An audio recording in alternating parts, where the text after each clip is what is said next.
Tonight, multiple students at ASU tell 12 News that they received a text message over the weekend urging them to vote for Vice President Kamala Harris in November. Now, that's leading some to ask how the Harris campaign was able to access their data at all. 12 News journalist Sean Rice is here with some answers on how they pulled it off. Sean?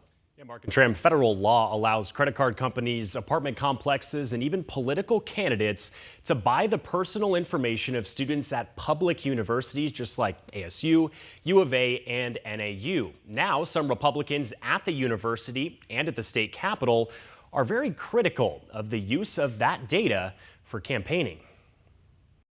She's talking about the turnout in 2020, and she's saying she's the underdogs and she needs you student voters to make a difference. It's the text message ASU students received Sunday morning from the Democratic candidate for president.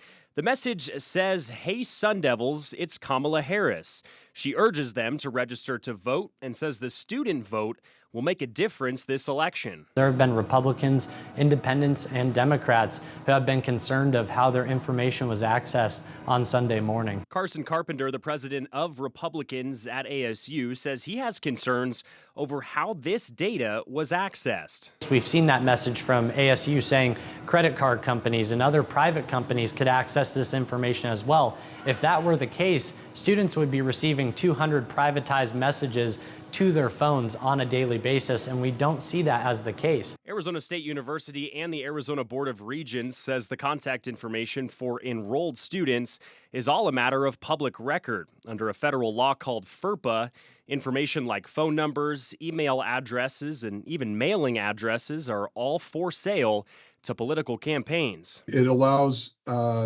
vendors to come in and market to these students services that they may not otherwise know that they have. Valley attorney Tom Ryan emphasized that all students can opt out by accessing their student portals and de-enrolling from their data being public record. There may be good reasons for that. Somebody might be a domestic violence victim. Somebody might be a former federal employee that had a security clearance. This issue has sparked the interest of Republican State Senator Jake Hoffman, who says releasing identifiable student information raises serious and ethical concerns. He tells 12 News, quote, "Students attend Arizona universities for a myriad of reasons, none of which include having their personal information sold to a partisan political campaign." He's pledging to start a Senate investigation into how it all happened. But Ryan disagrees.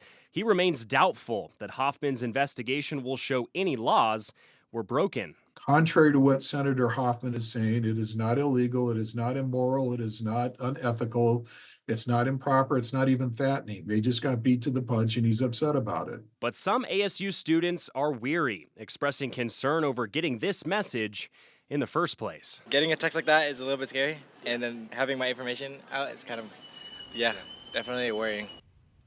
Now, tonight, the Kamala Harris campaign has declined to answer whether they purchased the students' data at any of those three Arizona universities. If students want to opt out of their data being public record, all three public universities here in Arizona have provided ways to do so. We'll provide those tonight on 12news.com. Sean Rice, 12 News.